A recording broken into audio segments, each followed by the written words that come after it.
Hey everyone, welcome back to the It's a Mind Game podcast. My name is Jade, and today we are welcoming back the awesome Abby, who shared her HA recovery journey and how exciting it was to get back to harnessing training with your hormones for optimal athletic performance.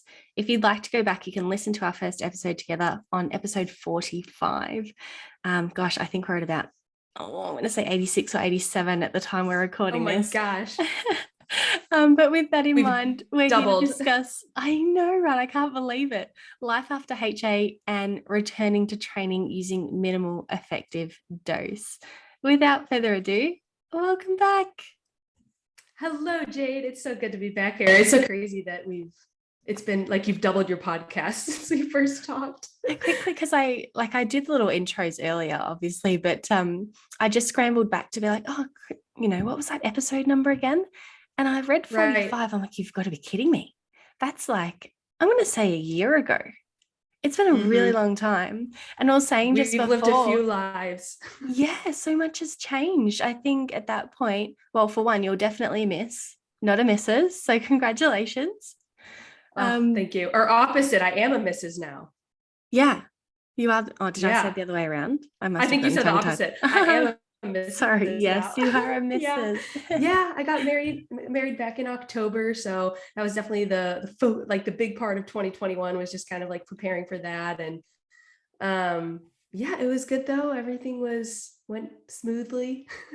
Yeah. No, I've been stalking the photos and seeing all the updates and things like that. Did you need to reschedule your wedding with, the crazy times we're living in, or did everything kind of work out perfectly?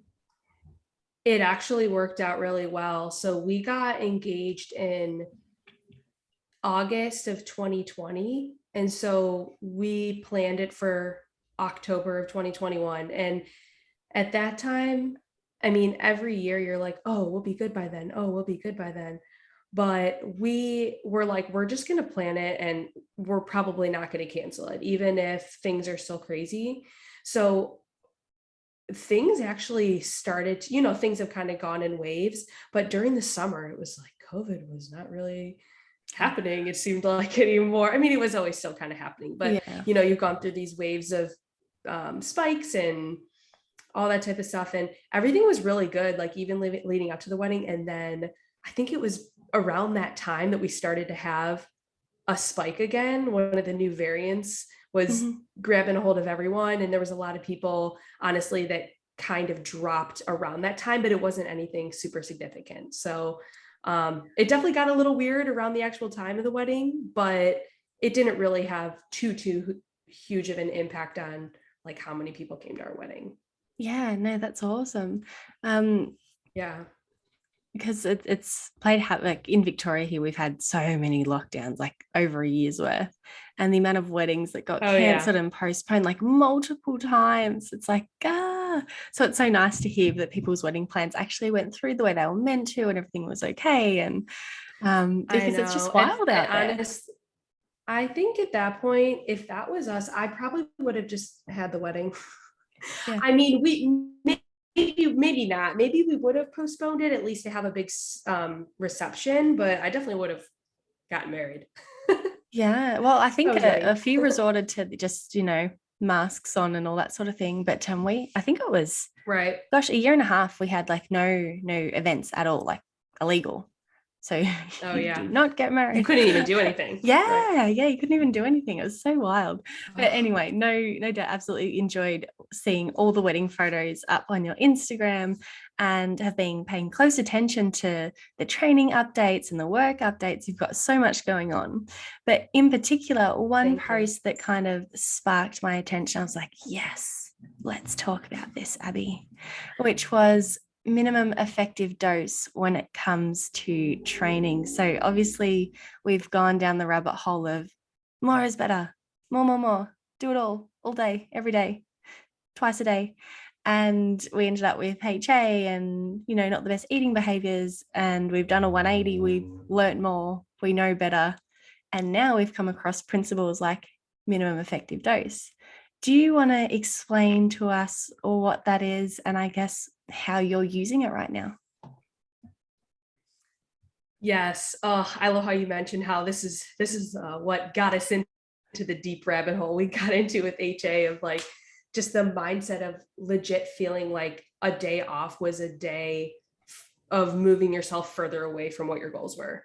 And now it is so the opposite of that. And that's because of understanding and using principles and think like the minimum effective dose. So essentially it's like putting in the smallest dose of effort or input to produce whatever your desired outcome is. That's sort of like a broad definition. And you could apply this to probably a lot of things in life. It's like boiling water, right? It's like, it's either gonna boil at 212 degrees Fahrenheit or it's not gonna boil at 211 degrees Fahrenheit. But like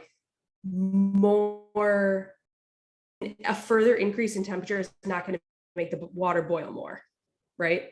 It's like, that's the way you can almost look at this concept of the minimal effective dose of what's the bare minimum I need to do to kind of get what my desired outcome is. And this is just such a phenomenal thing to apply to training, especially women coming from the world of HA and losing their cycle and experiencing that overtraining and overdoing it and all that type of stuff, because it can help you be very mindful with where you're at in your recovery process, but still see results and see progress in the areas that you want to. So I guess just using it right now as far as how I'm applying it to training is I went into starting the reintroduction of exercise after HA is like, how little can I do to get to see results? I mean, I went in with that mindset of like, what's the smallest amount I need to do? And I think because in my HA recovery, I learned so much about things that I was missing outside of life because I'm spending so much time in the gym every single day, sometimes 2 times a day, multiple hours each session, where this actually really resonated with me because I wanted to be able to still find time to train, but not lose the time that I gained when I was in HA recovery, if that makes sense. It's really easy to kind of get back into exercise and totally find yourself slipping back into old habits, but I didn't want to lose the progress that I had made as far as discovering a lot of other interests and hobbies, I guess you could say, that I developed like in my HA recovery, because I had just spent so much time identifying myself as an athlete and training. And so that is essentially how I wanted to use it going in, of how little can I train but still feel good and see results. I love how you brought up how easy it is to sort of fall back into old habits. And I know you've got quite a CrossFit focus, and it's especially in environments like that where it's really easy to train and sort of hang out at the same time. It is so easy to be, oh, I've been there an hour, 2 hours, 3 hours. Oh gosh, let's just go back after work, because it's so fun and cool and you enjoy training. And there's so many elements of like being there that is inspiring and motivating. So it's, even though it's quite innocent to be like, oh, let's just go back.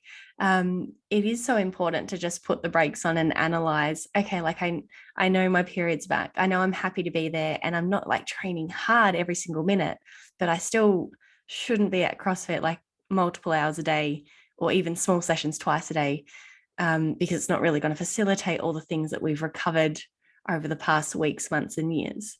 So I guess 2 questions. 1, what did it feel like returning back to the CrossFit environment in a capacity where you were willing to explore what your capacity was? Because the last time we spoke, you were still intentionally training at a reduced capacity, and you were kind of working out your threshold and what your body was responding to. And I feel like since we spoke then to where you are now, you've got a lot more confidence around, no, I can do this amount of training. My body's responding really well.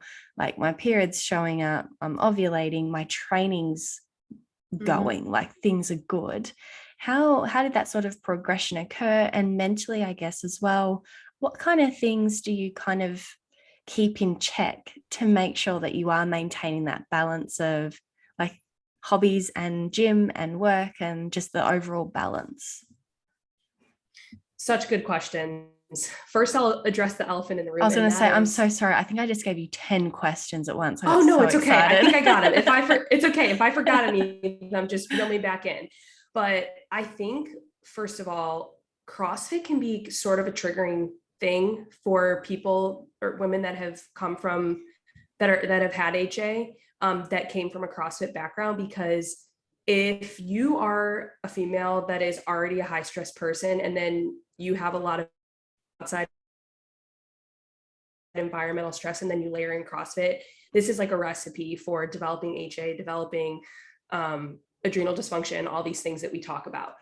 So I do want to kind of acknowledge that, of like, you have no pressure to get back to that if that is something that you came from, if that no longer serves you, right? So for me personally, I was I've been a competitor my whole life. I have played sport my entire life. And when I found CrossFit, that was the same intention. I found it, and I fell in love with it and got good at it and committed to it because I loved the competition aspect of it. I think a lot of people do that, right? A lot of people get into CrossFit for that reason, but a lot of people also get into CrossFit and get obsessed with some of the outcomes of CrossFit, maybe as far as body composition changes and just some of those other metrics. Whereas, and that's not to say that that can be layered in both ways, but I fell in love with CrossFit because of like the competition and the sport of it in the community. And so, as you mentioned, when I first got back to working out, I knew that just because of the nature of it, it was not going to be a good thing for me to jump right back into it. And honestly, I had no desire. Like, I had no desire to jump back into CrossFit when I first started working out again, because I don't think I had fully healed from, well, I was still healing from just the whole, just healing from what CrossFit did to me. And I don't mean that in like a scary way, but I had fell out of love with CrossFit because it had become this expectation of, I need to push myself to a certain point every day. I need to be the girl that wins the workout in the gym. And so for me, it was, I started to kind of resent going to CrossFit. And then when I kind of discovered how it was playing such an integral role in my HA, not having my cycle, it was like, when I got back into when I got back into training, I didn't even have the desire really to go back there, even though I missed my friends and I missed sometimes the feeling it gave me. Like, I really didn't have the desire. And then kind of as the months progressed and I was just doing a lot of isolated weightlifting, accessory work, compound lifting, like just back squatting and deadlifting, and really building that strength back up. I can't tell you like exactly at what point it hit me, but there was maybe one point, maybe like 2 months into reintroducing exercise, that I was like, you know what, I have an itch. Like, I have an itch to get back into doing CrossFit at some capacity. And those first couple months, you can ask my friends and like my gym owner and everything, it was like everything was taken at half capacity. Like, I was doing everything scaled in whatever the workout was. All the weights were taken down, and there was very, very strategic monitoring on my Apple Watch of like where my heart rate was, and there was no exceeding, a certain point. And but just to say how that felt, it felt like it lit up a little bit of a light inside me, because it did bring a lot of like, just good feelings and memories that CrossFit has brought for me over the years. And high intensity interval training is good for your body in small doses. And so it just felt really good to kind of like slowly progress to getting back in there. And so that's kind of like the first question of, it really did feel good. And it felt very exciting to me, because whenever I was going to CrossFit, it was because I wanted to do it and not because I felt like I had any pressure to do it, or there was really any pressure on me to perform a certain way. It was really just like me versus me, which that's what CrossFit should be all the time for people, or really training in any capacity. But it truly felt like that. And because I had taken it away for so long and I really couldn't do it for a while, and didn't have the desire to go back to it. It just felt really exciting again because I was just doing it for such different reasons. I was getting back in there for such different reasons. So I think that was your first question. I'm No, trying that to think was about such what an the second awesome one was. answer. No, Yeah. because I was just thinking about how you said, like obviously you returned back to CrossFit, and like we briefly brought up the Wild AI app just in chats on Instagram and things, and you mentioned that Whoops now got the tracking side, and it's, I guess it's such an important thing to bring up that, you know, we do have incredible capacities to have a heavy workload or a high intensity workload, but there definitely is strategy behind when is the best time to do it.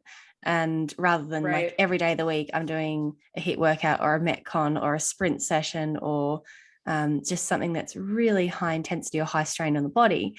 And if we can sort of start to let women know that there is a time and a place for all these sorts of training, especially if you're fueling appropriately and you've got your stress and life outside of the gym well managed, that we can really have it all, because it feels for a big part, and I'd love to hear your take on this, that during the HA time, there's sort of a process of, you know, exercise got me here.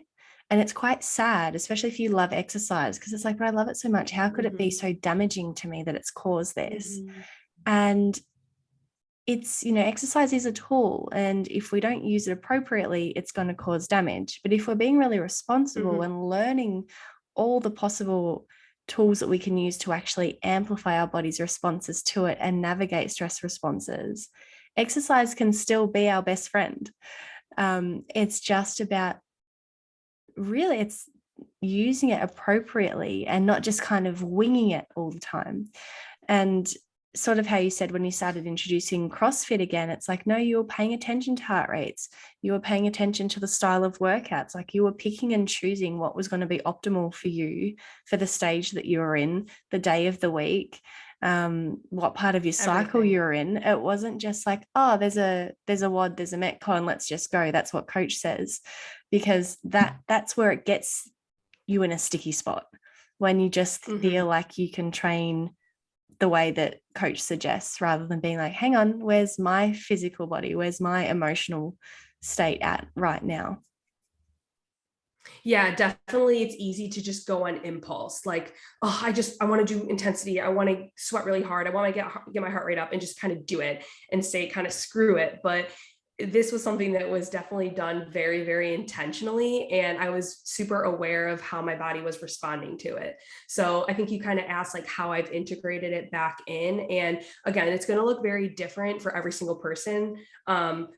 For me personally, it started out with just one time a week. Like on Saturdays, I would go with my friends and it's a partner workout. So it's already easier to kind of just lighten the load, because it's typically like a work rest type of workout. And I knew that, again, there was really no pressure for me to like kill the workout if I didn't want to or was ready to. So I was able to bring that in, and it was and it wasn't like in addition to, you know, training 4 days of lifting during the week. It was like, okay, I'm replacing one of my high intensity workouts with a normal day that I would strength train. So I'm keeping the amount, like the volume the same, but I'm just kind of changing the intensity a little bit to see how my body responds. And honestly, everything was pretty regular, honestly, for a few months, especially like leading into the summer.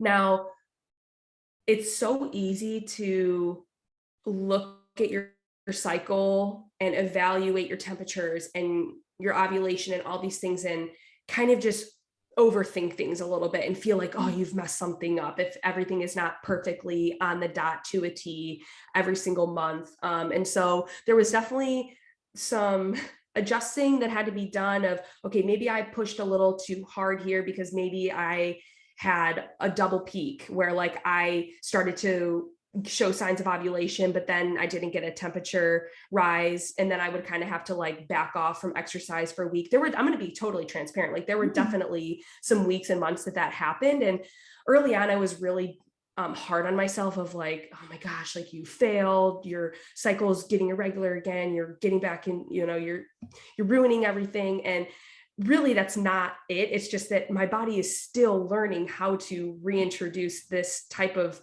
activity and stress into my life and adapt to it. And so it was really just using that as information, and adjusting from there. And there were definitely times where I had to go, okay, I'm not going to, go to CrossFit. I'm not going to do any intensity for a good week, and honestly take down training where I don't train for, let's say, 3 or 4 days. And, in a perfect world, we wouldn't have to do that. In a perfect world, we would have our perfect program that perfectly reintroduces exercise. And that wasn't always the case. There had to be some adjustments. And even going through the summer, I definitely started to pick up the pace a little bit with CrossFit. Honestly, I would go like 2 days a week, but then maybe sometimes I would throw in a third day. And again, some months I was totally good, but then there were other months where things maybe were a little bit wonky, and I was always able to correlate it with, like, I've had a higher amount of outside stress and work stress. And so, again, being able to self audit with that and kind of know, okay, this is information, time to reel it back in. And so it's kind of just been a trial and error type of thing, which is really what I would recommend anyone is doing when they're trying to find sort of what their minimum effective dose is of, trying to really just monitor those physical signs, which obviously for us is highly going to be reliant on our fertility and whether we're ovulating and what our cycle length is and things like that. Yeah, the reintroduction of exercise, it can definitely breed that idea of, I've messed up, I've got hormone disruption again, just because you ovulated a day later than normal, or as you mentioned, you have the double peak, or because we've been hard on ourselves in the past, and it's so easy to slip back into that and have like a real, I hate myself for that day because things didn't work out as I intended. And I think it is really important to, like, we've got all of these wonderful tools that we can use and methods to sort of do an audit on our cycle and how it's going in our emotional state, but also just to sort of recognize that it is just data. Like, you're trying to learn about yourself the best way you know how. And sometimes, okay, you might do a little bit too much, but that's part of the learning process. And rather than hate yourself because something's been delayed a couple of days, just witness, okay, well, what would have delayed it? Like, is it emotional stress? Maybe it's not even CrossFit. Maybe you actually trained a little bit less, but work has been hectic, or there's family stuff going on. And just recognizing that these are really insightful elements of our life to go, oh, okay, things have been a bit bumpy this month. Why? How can I make next month less stressful, less intense, or even more intense? Like, it can go both ways. I upped the ante on my training a little while ago, and my cycle extended out 5 days. And I was like, oh my gosh, what's going on? And I find it really hard to do temperatures because in between my little ones still waking at odd times, I don't get that solid 4 hours, or let's say I do get a full night's sleep because it's been that good of a sleep. The moment is not on my mind when my eyes first open. So I find it difficult to get that sort of rhythm of tracking. So ovulation wise, I didn't know exactly what was going on. But I remember being like, oh my gosh, like, what are you doing? Like, you know better. And it very much was pull your head in. You're still exploring this. Like, okay, you've upped your intensity, but maybe you need to fuel a little bit more pre and post training. Maybe you just need to add in an extra rest day that week, so you have a higher intensity day, but you don't train as many days that week. And like, you can play around with so many things.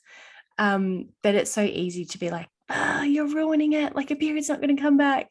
And you don't have to be that aggressive with yourself.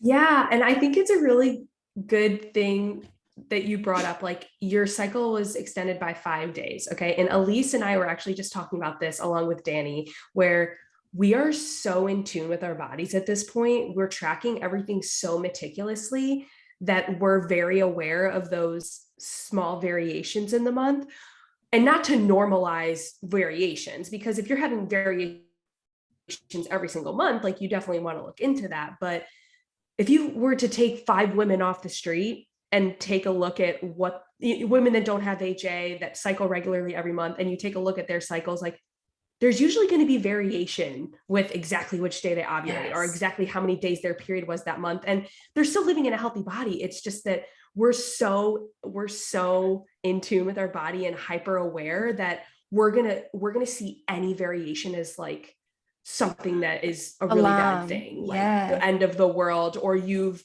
stressed your body out too much. And that is what I have really tried to kind of get away from, of like, my body is resilient. My body's not broken. My body was kind of broken at one point, but it's not broken anymore. And it's built to be able to do this. Yes. Yeah. And that's such a big transition of thought as well. Like I follow a lot of Stacey Sims' work, and I'm doing the micro learning with her at the moment. And I think I'm going to do the level 1 when that comes up, because I just love her ethic around training and She's optimizing your cycle for incredible. performance. And she's just so cool. Hey. But she highlights certain things She really that is. I didn't recognize, like as you said, that conversation you were having with the girls was variations happen, and sometimes it's not even a training thing, it's just your body has been a little bit slower. Like it doesn't have to be this be all end all situation. Right. And I have heard a few podcasts with Stacey sort of highlight that women's cycles can fluctuate up to 5 days, and that can be considered normal. So obviously it's just about paying attention to the whole approach. Like, okay, if your cycles change a little bit, emotionally, what's happening, physically, what's happening with training, nutrition, what's going on, and collaborating it all together, knowing that, okay, like, let's be honest with yourself. Has your cycle extended because you feel like something substantial is happening? Or could it just be a natural variation? And I just need to pay attention over the next little while and see what happens. It doesn't have to be on that day, oh my goodness, new program, new plan, new protocol, because I've ruined it. It's like, no, observation, take note. What's the next month look like? Yes. As you said, like, you're not this delicate flower. Like, you can actually take a workload, especially when you've been through HA, you've had the multiple periods, Right. Yes, you are fragile, not fragile. You are delicate when you're in HA. You've got to be extra careful, absolutely. of course. Right. But knowing that, you can be a fierce person in the gym, like life after HA, like that is absolutely within your capacity if you're being responsible. Right. Do you feel the same way, seeing that you've gone from sort of delicate HA to, you come across like you've really found your way when it comes to training at the moment? Like, you're confident with the process, you can monitor intensity, like you've got that confidence back. Absolutely. I would say, especially in the last like 4 to 5 months, I feel like I've really dialed into a routine that feels good. I feel really good when I go to the gym. I feel really good when I come out of the gym, and I'm seeing consistency in my cycle. I'm definitely at that place, but that doesn't mean that I'm not still thinking through how I might want to change and improve, like not necessarily improve that things aren't good right now, but just kind of adjust and see what works well. I honestly, firsthand, this last like 1 to 2 months have changed. I made no changes to my training, no changes to my food, but I definitely had changes in just my mental and emotional stress just due to outside factors. And I saw that reflected in my cycle for like 1 to 2 months. And I was getting kind of worried, like, have I, is it training related? Is it food related? Is it, just the little basic things that when you're going through HA recovery, or you're someone that's just starting to take awareness of hormonal imbalances or amenorrhea or things like that, like, fueling in the morning with coffee, skipping breakfast, intermittent fasting, not sleeping enough at night, like all these little things that are such big rocks that people have to work on when they're in the thick of that, where it's like, you're not doing any of that, you're fueling really well, you're fueling pre-post workout, all these different things.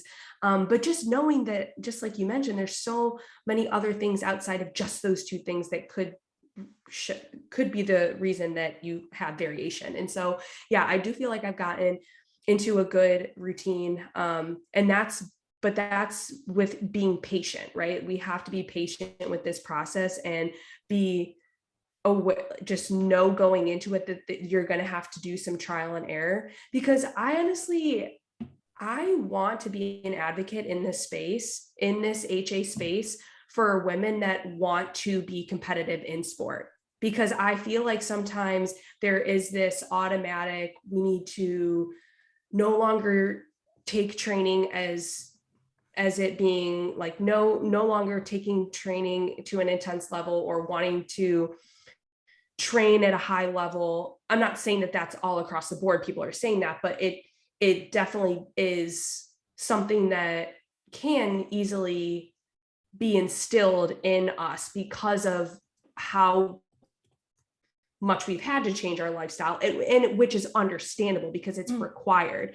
But now coming out on the other end, going into, trying to just find so much of who I am as a person, as far as wanting to compete and be an athlete, and see how strong and fit I can get while still having a really robust, like well-oiled machine cycle that, you know what I mean? So that is like what I am working towards and what I want to be an advocate for women that want that if you don't want that, that's completely fine. But for women that do want that. Yeah, I don't know. I just resonate so much with what you just said, because I'm not going back to CrossFit anytime soon, but I definitely love that competitive side of things. But I love training. Like, I still want to see adaptations. I still want to see strength. And you know what? I'd be grateful if I saw body composition changes as well. It's not the pinnacle of my training or my nutrition choices at all. But if someone turned around and said, "Oh, hey, but would you like to see yourself get stronger, get faster, and have more muscle mass?" I'm like, hell yeah. Well, like, that motivates me. And why not? I like that you brought up the identity side of things, because there is such a big part of HA recovery, which is rediscovering yourself outside of the gym.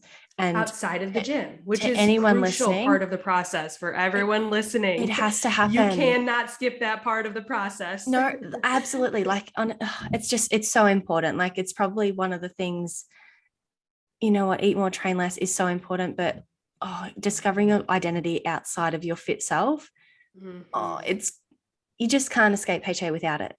Like, you can't. It's just so essential. Or you will be back in square one. Yeah, so quickly. And life is so much better once you work that out as well. Like, that's staying with you forever. But I found that throughout the journey and sort of where I am now, it's like a big part of my identity, though, is I do love training. And I do want to be the woman who can train really hard and have a fully functioning body, like in all areas. But it can sometimes feel like that's not achievable after HA. It's like, no, you're too delicate. Like, your body's not made for stress. Your body's not made for intensity. And knowing what I know now, which, you know, as you probably have as well, there's so much research out there on how women can have the best of both worlds. But again, it's being really responsible about your training and about your nutrition and rest and all the other life factors. But it's just nice to have other women out there that are like, hey, as you said, if you want this, you don't have to. If you've gone through HA and you're overtraining and you're happy doing walking, yoga, nothing, whatever, like, you do you, girl. Like, you do you. You do it. But if you're halfway through being like, oh my gosh, I can never go back to training again, I just want that, like, can't breathe feeling, and I want my muscles pounding, and I just want it. It's like, yeah, you can have it, but there's a process. Or maybe you want to train for a marathon, or you want to sign up for a local CrossFit competition. You that is something that you can work towards, but you have to earn it. You have to earn the right to be able to do that. And for years, months, you didn't earn the right, which is why, not to, like, you didn't, like, scold someone. No, go for it. No, because it's honest, true. Right? Like, you didn't, we all didn't. We didn't treat our bodies the way we should have. We pushed further than we needed to. We didn't allow our bodies to rest. We didn't fuel ourselves properly. We put way too much stress on ourselves. And this was the outcome. And now, in order to get back to that place, like, you have to do the grunt work, you have to do the dirty work to get there. But if you do, then you can get to that place again. And you're going to be able to treat it so much differently, and you're going to be able to attack it so much differently, literally attack it so much differently, and still see your results just go through the roof, honestly, with much less effort, which brings us back to the whole reason of what the minimum effective dose is, of finding like how little can you train and how little can you push while still seeing a lot of progress. Because let's be honest, people say they love like the daily grind, right? Or like working out every single day and being at the gym multiple hours. And if you could honestly spend more time watching Netflix or hanging out with your kids or sitting around watching TV with your friends, like, and still see progress, you would do it. Let's be honest, like you would do that. So that's the thing, is like you can have that. It's just that you don't realize that you can have that right now because your body is not even able to adapt, because you're not giving it time to actually recover and rebuild muscle tissue and grow muscle tissue. And your cortisol is through the roof, which makes body composition changes exponentially harder. And it makes the whole, regulation of the brain down to the ovary connection totally, dysregulated. And so that's kind of where a lot of that comes from. But the moral of the story is here, if you did have more time to do things outside the gym, but still see progress, you can. Yeah, well, that's the cycle though, isn't it? It's like, unless I'm training all of the time, I won't get better, which is where you start sacrificing everything else, because it's like, but I really want these training results. So I'll just do more. And it's flipping the switch and going, hang on, no, I can actually have the results and have the life at the same time. Like, it's so much more appealing. When it comes to your training, I guess because you've been building things up for a little bit now, you're pretty confident with your minimum effective dose. Obviously, all women are going to be different, have different capacities and whatnot. But I guess what's your training like now, and what are your most important parts to facilitate a good training routine, nutrition outcomes? Like, what are your, I guess, non-negotiables? Sure. So non-negotiables for me are, right now it's 3 full rest days a week. So my personal training schedule right now is I lift Monday, Wednesday, Friday, and then Saturdays I'll do CrossFit. There were times where I was doing an extra day of CrossFit in there and replacing it with the strength training. So still training about 4 days a week, but just with, again, outside life stress, having a lot more on my plate as far as work, I've chosen to kind of keep the high intensity at a bare minimum right now. So that is what that is looking like for me. But full rest days, like 2 to 3 days of full rest days a week, are non-negotiables. And then if I get walking in there, I do. Right now during the winter and it's cold and snow everywhere, like there's just not as much walking going on, which is totally fine. But in the summer, it's like, I want to walk more. I want to take my dog out. I want to go on a walk with my husband. So I definitely am a little bit more active. I was more active during the summer, purely out of just the weather. And that's totally fine.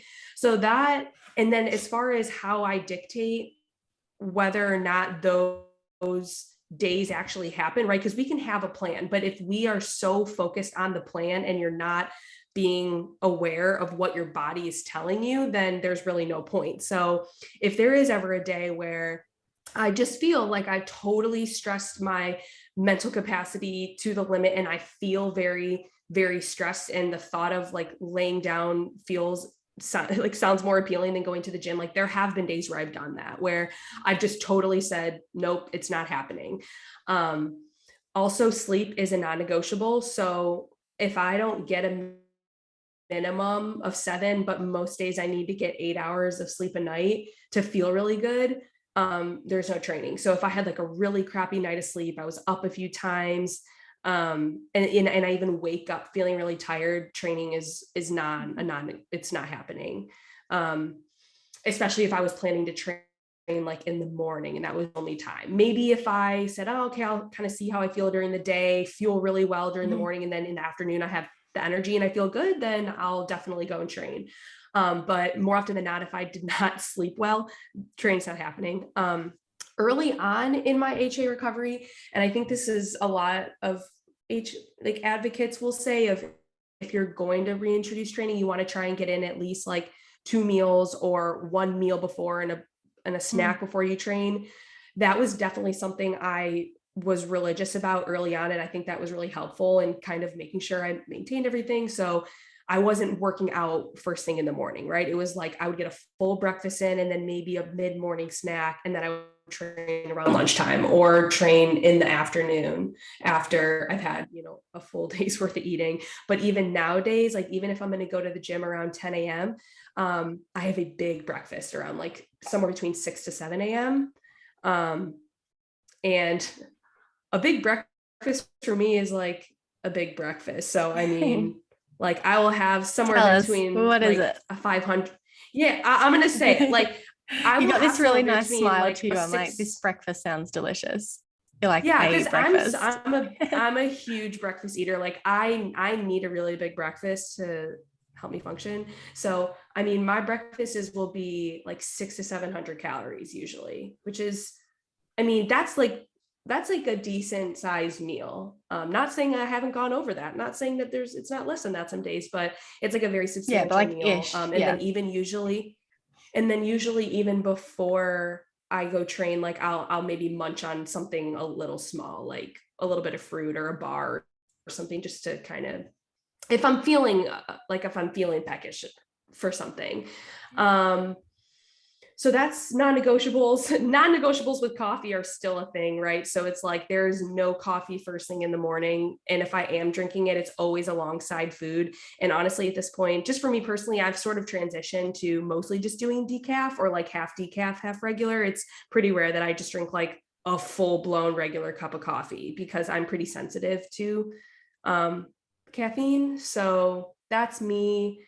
And then big picture with training, it's like if I am noticing any delay in like ovulatory signs or anything like that, it is it's really no intensity until I Your body see sort of those picks up. signs that I need to, and I ovulate. That doesn't mean I stop training. There's been moments where I've been like, oh my God, like I just need to stop training. And it's like, I mean, you need to be aware of like, if this is an ongoing thing, multiple months in a row, it's not happening, then like, okay, maybe we do need to reanalyze that. But for me, I oftentimes will just kind of take down the amount and volume of what I'm doing, because for me, if I'm totally going to just take out training, that's going to kind of stress me out and make me feel sad. Yeah. So it's just being aware. It's being aware of what those signs are. And if I'm seeing anything kind of weird where maybe my mucus patterns are a little bit off, or I'm, a few days late on ovulation, I just chill out with intensity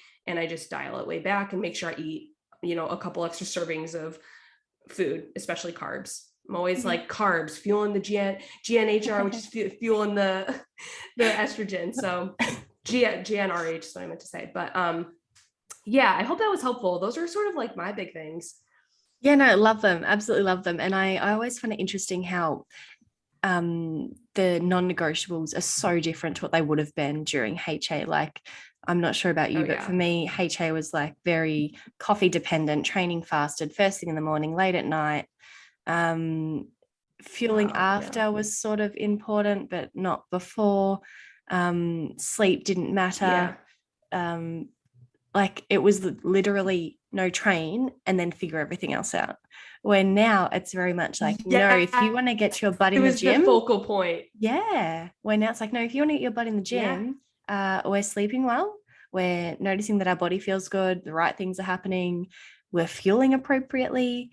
Like there's so many markers that need to occur before training happens. And I guess just linking back into what we were saying a little bit earlier about, you got to do the work. Like HA recovery is work.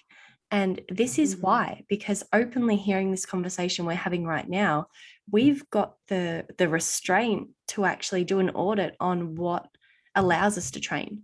It's like, oh, you've had a really crappy night's sleep and you're really low in energy and you're meant to train today. Maybe it's not a good idea. And you have the power to make that decision just like that. Today's not the day. Yeah. There's no, oh my God, my day's ruined. I can't believe I can't train. It's just I'll do it tomorrow. And HA recovery gets you there to literally be able to take ownership of decisions. Like that's a really good way of looking at it, honestly, because even a year ago, I don't know if I would have been at that place. Like, well, a year ago, I probably would have, but like you think about when, even right before you went all in, like you would not have been at that place. No, absolutely not. And that's why I find if you want to continue training to get your period back, you have every right to explore that. And I will never stop anybody, because I think if you want to go all in, it needs to be a wholehearted you decision and not anybody else. But I do try to highlight to women that is the power in that all in process, which is you actually get your power back around training, where you can make decisions based on what's best for you rather than your perfect schedule. And be at peace with the decisions. Yeah. And like, yeah, exactly. That's the best part. So like malleable and adaptable to it. Like, even as you said, if you're noticing that your ovulation's been delayed, you're not instantly like, oh my gosh, I've got to completely stop training, even though you probably had those little phases. It's like, oh, I'm just going to reduce the training load. Where back in the day, reducing the training load wasn't even an option. It was like, no, my plan is this. How dare you modify something? How dare you modify it? Yeah, like what the heck? So I love that life after HA. It's like that's all that work goes to so much good use in everyday life as well, just having hobbies and being able to eat your foods when you feel like it. Like there's so much more, but you can just have such an incredible relationship with exercise when you're not so stubborn. Like, it's so true. It's so true. It's like that, where the days where it was everything you planned during your day or anything you were planning to get done or go anywhere, it was like, it didn't matter unless your workout was done. It didn't matter. Everything in your life revolved around the workout. And it was like, even if you didn't sleep or you didn't have time to eat, it was, you'll deal with it later, or you'll, that had no merit on whether or not you were going to go train or not. I mean, I couldn't agree more. And we were stubborn. And like people, like I don't want anyone to think I'm being harsh by any way, shape, or form, but like if you can really take a good look at it, like we are quite stubborn because we're so rigid in a routine that there's no negotiables, and we're so like hardcore set on it. But that being said, that focus is such a powerful thing. You use that focus for HA recovery and you're sweet. It's just about changing things. Now, I know we're getting pressed for time and I don't want to hold you up too much longer because I feel like I could just talk to you for days, but I'm sure. Oh, absolutely. I'm sure one question a few women are probably thinking is, well, all right, you're doing this minimum effective dose thing. Sounds all right. You got some life balance. You got some training things happening. Could be appealing. I like it. What have you noticed strength-wise? Like, obviously you might not be back at what you were at, say, pre-HA. But what kind of results are you noticing with this, for the most part, training 4 days, 3 days rest? Oh, no, it's a good point. I mean, I definitely wouldn't say that in the peak days of when I was competing or pre-HA that I'm like 100% back to those numbers as far as weights or anything, but I compare it to where I was at even when I started lifting again. And I mean, I can give ideas, I guess, like numbers wise for me that kind of makes sense, but it's relative to every single person. Whereas, back squatting 230 pounds for me was another day in the park pre-HA. That was just like that was a working weight for me, or maybe 225 was a working weight for me. Now I got back when I started working out again after taking time off with HA, and it was hard to put 45-pound weights on the barbell. So like that was challenging to me, which would be maybe like 125 pounds. I know you guys are all trying to convert in kilos right now. Yeah, I'm like, I get the numbers, but I've got no gravitation on the kilos. I'm still with you though. I know. I was like, we need to convert this into kilos right now. Yeah, I know you are. I know you're the wheels are turning. The wheels are turning. But now I would say there's been like, I'm trying to do math here. I mean, I've seen even like 50 to 75% increases in that amount of weight that I was lifting back when I first recovered. And that was, let's say, we're 12 to 14 months into that process now. So, I mean, I'm seeing which is things, pretty substantial strength gains though. Pretty substantial. And And so, I mean, every week I can feel myself, maybe not every single week, but I look from a month to month basis because I've been tracking what weights I'm doing and for how many reps, and just so that I can, you know, be aware of where I'm at. And it doesn't mean that, okay, this is what I hit last week, I have to hit more than this next week. But it's also just good information to notice how I feel. Whereas sometimes I'm like, this felt kind of hard last week, and then this week I'm lifting more and with more reps, and it felt effortless. So a lot of that can come down to kind of where you're at in your cycle, maybe how you were feeling that day. But it just goes to show, like, I look from month to month, and even the dumbbell weights I'm using are, 5 to 10 pounds heavier, and I'm consistently seeing progress with just my strength. And the coolest thing that I have seen with doing the high intensity is I'm back down to probably, like I mentioned, about 1 day of doing CrossFit per week. So that's really like one of the only days that my heart rate actually gets up. I mean, my heart rate gets up when I lift, but it's not the type of heart rate that gets up when you do CrossFit. It's a different type of heart rate. And I find myself totally able to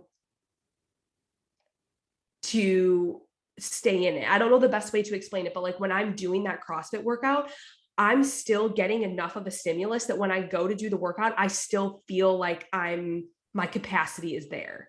Yeah. And that is what is so cool, is like, you would think that because I'm only doing CrossFit once a week, prior I was doing it maybe twice a week, where I was definitely hitting more intensity. And during the summer, I was running a little bit more as well. I was starting to run more. And I have not felt a change really much at all in my working capacity as far as my heart rate. And that's because I know that I'm just putting so much attention into my rest and my recovery that, like, when I actually go to do the workout, I always feel good. Like, I don't remember the last time I went into the gym and didn't feel good to train. Yeah, which is so cool, isn't it? I mean, there's been days where I haven't really felt like working out, which is totally normal, but your body feels ready. I feel really good. Yeah. My body feels ready. My body feels very ready to train and adapt. It's not like, oh my gosh, I'm really having to work through this. And if there has been a day like that, I pretty much just left the gym. Yeah. Been like, it's just not it today. It's not the day. I'm gonna, this isn't it. No, I love it. And so it sounds like awesome. you're doing it sounds so good. And I love that there's more voices getting out there on the life after HA, that you want to keep training hard and seeing strength gains and seeing those cardio adaptations and things like that. And one, you've been so insightful into life after HA and training, and also your smile while you're talking about training and life right now is super cool as well. So anyone who's watching the YouTube will be like, we get it. Yeah, she looks so happy and enlightened and empowered, and it's very cool. Oh, thank you. That means a lot, because it's authentic. I mean, it's real. I really do feel like that. Yeah. And that's why I love the work that I do, because I work with so many women that my whole goal, like so much of my goal, is to actually get them to a place where they actually know what it feels like to eat, where they know what it feels like to be well fed, to know what a proper amount of food looks like. And then everything else just gets easier. Yeah, doesn't it? What, it's like, that is what I just love it so much. It's my favorite thing. Like, so. No, it's very cool. Now, look, if anyone's listening, be like, oh my gosh, I've got to talk to Abby. She sounds grouse. Where can they find you? Yeah, so I work alongside another dietitian in the private Forward Fuel Sports Nutrition. So you can follow that Instagram account, which is at FWD Fuel. And then I also have my personal account, which is AbbyGrim_RD. And then, we also have our website, which is fwdfuel.com. And that's obviously where you can find me for nutrition coaching, or if you just want to like browse around on there we have a lot of content. And like, I've written a ton of blogs on, a lot of stuff related to female hormone imbalance and fueling for training and stuff like that. So I would say those are the big places to go. Awesome. So I will pop all of those details in the show notes in case anyone is driving and like, oh, I can't write it down. So they will be able to Yeah. find you nice and easily. But thank you so much for coming on and just sharing all of this incredible information and an insight into your life, you know, post HA. It's been so much fun. Thanks so Yes. much. Oh, thank you so much, Jade. It's always a good opportunity because it's honestly therapeutic as well to reflect on all of this. Like we don't always get an opportunity to actually kind of talk about it. So thank you so much to you for having this platform and just giving me the opportunity to share, because we all just need to hear our stories from more people to help us. I feel like that is so much of what helped me in my journey, was hearing from other people and their stories. So Yeah, for sure. No, I'm so glad you're here. And let's just have you on again soon, hey? why not? I love it. Thanks so much for listening in on today's episode. I hope you loved it. I always find it really exciting talking about life after HA and how you do have the capacity to return to training and do some really cool things in the gym. If you like this episode, please share it. You can also subscribe, leave a comment. And I'm so grateful to have you listening in, and I look forward to you joining in on the next one.